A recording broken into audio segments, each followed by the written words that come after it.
रुद्रपुर में 11 साल पहले लापता भोनू सहानी के मामले में दर्ज केस में पुलिस ने लंबी जांच के बाद कोई साक्ष्य नहीं मिलने पर फाइल रिपोर्ट लगाकर कार्रवाई समाप्त कर दी थी। लेकिन पुलिस की एफआईआर से भोनू की पत्नी संतुष्ट नहीं थी। उसने अपने सौतेले देवर पर संदेह व्यक्त करते हुए दोबारा जांच की मांग उठाई थी। कोर्ट के आदेश के बाद पुलिस ने दोबारा जांच की तो मामले में से परत दर परत उठती गई।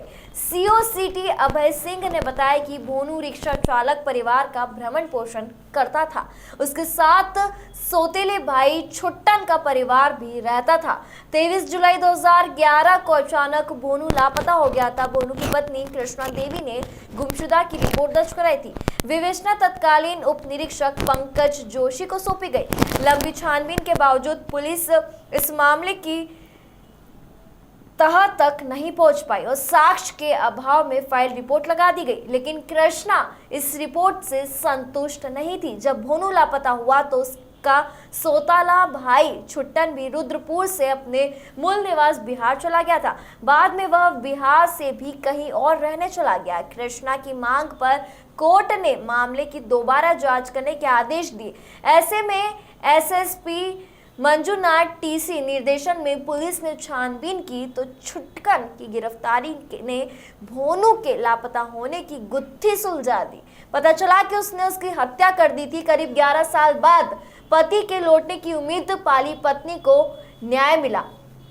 कोतवाल विक्रम राठौर ने बताया कि भोनू सहानी की हत्या की बात सामने आने के बाद पुलिस ने थाने के अभिलेख पंचायतनामा वर्ष 2011 का अवलोकन किया, जिसके आधार पर 30-32 वर्षीय एक युवक का शव उसी नाले में 26 जुलाई 2011 को बरामद हुआ था।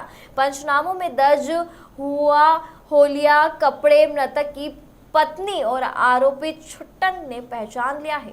तो 11 साल पुराना एक गुमशुदगी था।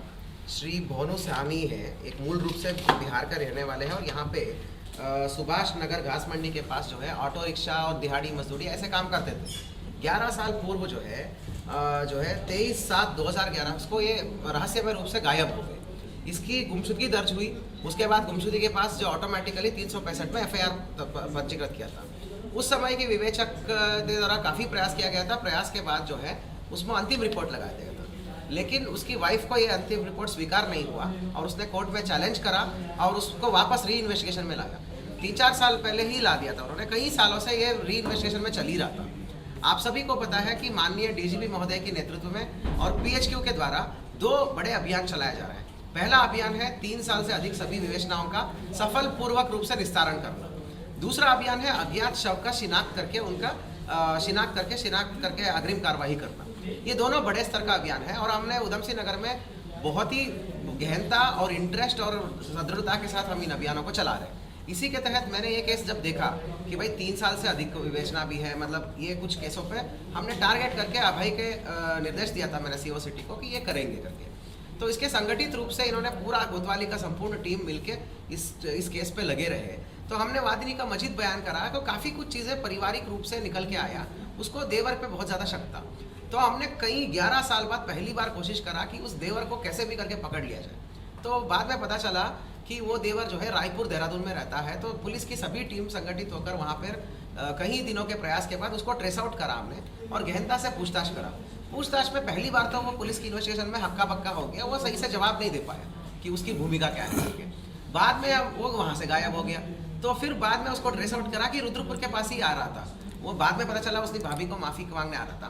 तो उसको हमने फिर से पकड़ के गहनता से पूछताछ करा। तो फिर उसने साफ सुथरा तरीके से कबूल दिया कि उसके द्वारा उसकी मतलब सौतेले भाई जो है श्री भोनू सहानी, ये इसमें कहानी थोड़ा सा पारिवारिक भी है। श्री भोनू सहानी पहली माँ का बेटा था और उसके दूसरे सौतेली माँ से 2 बच्चे थे। उसका नाम है कन्हैया और छुटकन सहानी। छुटकन सहानी और कन्हैया जो है इनको भोनू सहानी को प्रॉपर्टी को लेकर विवाद करते हुए बड़ा हिस्सा मांग रहे थे, जो भोनू सहानी बड़ा हिस्सा देने को तैयार नहीं था। भोनू सहानी 50% अपने पास रख के बाकी 50 25 में बांटना चाहता था। लेकिन इन दोनों का कहना था कि तीनों इक्वल हिस्सा में बटेगा। बुनियादी तौर पर मुद्दा यही था। इसको लेकर जो है ये तीनों में लड़ाई होती थी और ये दोनों भी यहीं पे रहते थे। सुभाष कॉलोनी में घास मंडी के पास ही रहते थे। वो भी दिहाड़ी मजदूरी ऑटो चलाना का काम करते थे।